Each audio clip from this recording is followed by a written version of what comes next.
Bulldozer सरकार कही जाती है उत्तर प्रदेश के अंदर। उत्तर प्रदेश का मैं तो सोचता हूँ कि दिल्ली में भी अभी कई आपके यूट्यूब चैनलों के माध्यम से मैंने देखा था कि जो 70-70 साल से लोग रह रहे हैं, 80-80 साल से लोग रह रहे हैं, जो पैतृक जिनके आवास है उनके आवासों को भी ध्वस्त कर दिया गया। ना तो सरकार कोर्ट का आदेश मान रही है, ना किसी की दुख दर्द में उसको ये संपैथी है कि अगर किसी बरसात का मौसम है, अभी मेरे जनपद में जो कार्रवाई की गई, मेरे ज़िले में जो कार्रवाई की गई है वो ऐसी कार्रवाई की गई है कि बिल्कुल सरासर फर्जी कार्रवाई की गई है।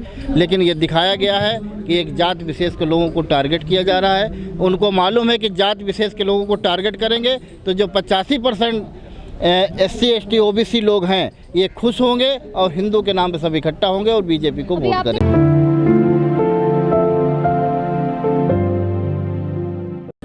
बीजेपी कहाँ का उद्घाटन कर दे, क्या कर दे, उसका केवल एक ही मकसद रहता है कि किसी तरह से जो है जाति हिंसा को भड़का के, धर्म के नाम पे राजनीति करके पूरे प्रदेश और देश को जाति के नाम पर भड़काने का काम केवल भारतीय जनता पार्टी करती है, इसके अलावा कुछ नहीं करती है। और जहाँ तक कि मॉल की बात है, मॉल जैसे तमाम उद्घाटन ये जो बीजेपी के लोग करते हैं, सरकार के लोग करते हैं, वो एक प्रायोजित कार्यक्रम के अनुसार करते हैं और वो चाहते हैं कि किसी तरह से, अब चूँकि उनके पास विकास का मुद्दा नहीं रहा, पूरा उत्तर प्रदेश अराजकता के माहौल में जल रहा है।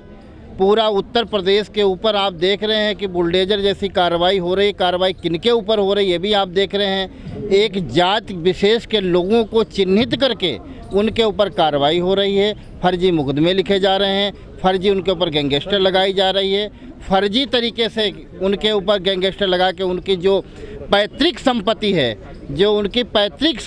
जो उनके दादा परदादा ने संपत्ति बनाई, ऐसी संपत्ति को कुरूप किया जा रहा है। इस सरकार की पूरी मंशा है कि एक जात विशेष के लोगों को आर्थिक तौर पे कमज़ोर किया जाए, उनको मानसिक रूप से इतना ज़्यादा परेशान कर दिया जाए, इतना ज़्यादा तोड़ दिया जाए कि वो आने वाले समय में फिर इतने ज़्यादा नतमस्तक हो जाए कि वो भारतीय जनता पार्टी के गुण गाने लगे। अगर कहीं पे कोई दंगा होता है तो भारतीय जनता पार्टी के लोग जाते हैं, विश्व हिंदू परिषद के लोग जाते हैं और वहाँ पर एक प्रायोजित ढंग से पूरा सुनिश्चित करके कार्यक्रम किया जाता है और उसको हिंदू मुस्लिम का जो है वो पूरी तरीके से ये लोग चाहते हैं कि जाति दंगा पूरे प्रदेश में हो, जाति माहौल ख़राब हो, एक इंसान दूसरे इंसान से नफरत करने लगे। भारतीय जनता पार्टी का जो चरित्र है वो इसी प्रकार का चरित्र है। जैसे आपने कहा कि वहाँ पे जाके माननीय मुख्यमंत्री जी खुद जाते हैं उद्घाटन करने के लिए, फिर विश्व हिंदू परिषद के लोग जो है वहाँ पे जाते हैं, वो दंगा फैलाते हैं और उसको हिंदू मुस्लिम का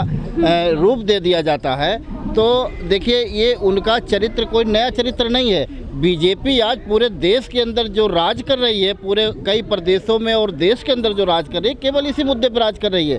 उनके ऊपर ना तो विकास की कोई बात है, ना वो नौजवानों की सोचते हैं, ना किसानों की सोचते हैं। और जो लोग वास्तव में, जिनने वास्तव में कानून हाथ में लिए, उनके घर पे बुलडोज़र नहीं चला। मैं तो जिस जनपद का रहने वाला हूँ, आपने मालूम है, मैं जहाँ का रहने वाला हूँ, लखीमपुर का रहने वाला हूँ।